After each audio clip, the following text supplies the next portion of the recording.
আপনাদের পরামর্শ চাই। যদি গ্রামে যাই, একদম তল্পা গুটিয়ে এই 40 বছরের শহুরে জীবন ত্যাগ করে যদি একদম পরিবার পরিজন নিয়ে গ্রামে চলে যাই, সেই সুনামগঞ্জের হাওরে, সেই দিরাইয়ের হাওরে, সেই ধলের দিরাইয়ের বরাম হাওরের দক্ষিণ পাশে সেই আমার স্বপ্নের ধলেশ্বর, প্রিয় ধলেশ্বরে যদি চলে যাই, প্রিয় এই সিলেট শহর চরে, কেমন হয়? জীবনের শেষ সময়টুকু যদি হয়ে যায় একদম কৃষক, একদম চাষাবুষা, একদম ধানের খেতে, পুকুরের মাছে, মাটিতে, এই প্রকৃতিতে একাত্ম হয়ে যায়, তো কেমন হয় বলুন তো?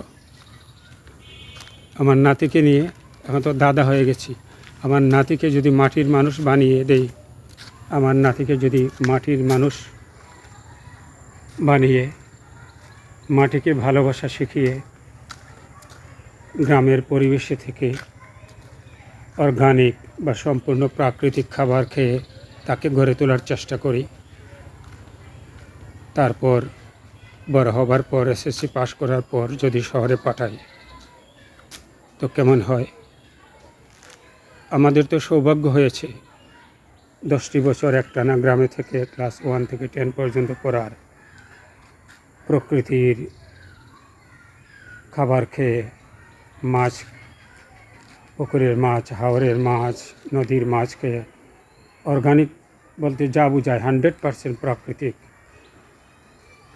সারবিহীন ধানের চাল খেয়ে, লাউ, শিম, টমেটো, সবজি খেয়ে 10টা বছর এই ডিজিটাল ভাইরাস মুক্ত কি চমৎকার সুন্দর জীবনই না কাটিয়েছি। এখন ভাবি কি বিশুদ্ধ সুন্দর জীবন, কারেন্টের চিন্তা নেই, ইন্টারনেটের চিন্তা নেই, বিকেলে মাঠে খেলতে গিয়েছি, সকালে উঠে মসজিদে গিয়েছি, মক্তবে গিয়েছি, পড়তে বসেছি, গোসল করে খেয়ে দিয়ে স্কুলে গিয়েছি। একদম রুটিন বাঁধা জীবন, একদম রুটিন বাঁধা জীবন। কাউকে বলতে হয়নি সন্ধ্যার পর মাগরিবের নামাজ পড়ে পড়তে বসতে হবে, 9টা 10টা পর্যন্ত পড়ে খেয়ে দিয়ে রেডিও শুনে ঘুমিয়ে পড়েছি।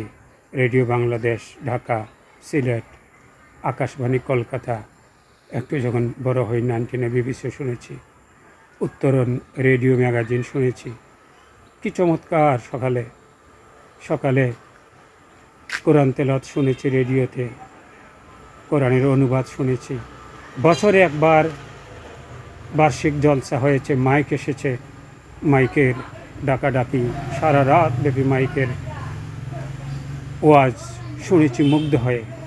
সারা গ্রামে এই একটি মাইক বছরে একবারই সারা রাত বেজেছে, কারও কোনো অসুবিধা, কারও কোনো কমপ্লেন নেই। মুগ্ধ হয়ে সারা রাত ব্যাপী জলসা শুনেছি, কোরআনের তেলাওয়াত শুনেছি। এরপর সারা বছর খালি গলার তেলাওয়াত, খালি গলার আজান শুনেছি, মুগ্ধ হয়ে তেলাওয়াত শুনেছি। বিশেষ করে ফজরের নামাজের কি সুমধুর তেলাওয়াত! আমাদের ইমাম সাহেব ছিলেন আব্রু মিয়া সাহেব, আমাদের মুয়াজ্জিন সাহেব ছিলেন সুন্দর মুন্সি। আমাদের ধল গ্রামের কথা বলছি, ধল শাহী জামে মসজিদের কথা। কি চমৎকার সুন্দর প্রাণ খোলা আজান দিতেন সুন্দর মুন্সি সাহেব। আর আব্রু মিয়া ইমাম সাহেব আমাদের গ্রামের মুরব্বী ছিলেন। কি মেলোডি, কি শ্রুতিমধুর খালি গলার তেলাওয়াত শুনে ফজর, মাগরিব, এশার নামাজগুলো পড়েছি। বছরে 2টো ঈদগাহ, নিজের ঈদগায় খালি গলার বয়ান শুনেছি, নামাজ পড়েছি। তো ভাবছি শেষ জীবনে আমার এই নাতিকে নিয়ে, আয়াতুল হোসেন নাতিকে নিয়ে, 2 ছেলেকে নিয়ে, তাদের মাকে নিয়ে সেই পৈতৃক ভিটায় চলে যাব, ধল চৌধুরী বাড়ি।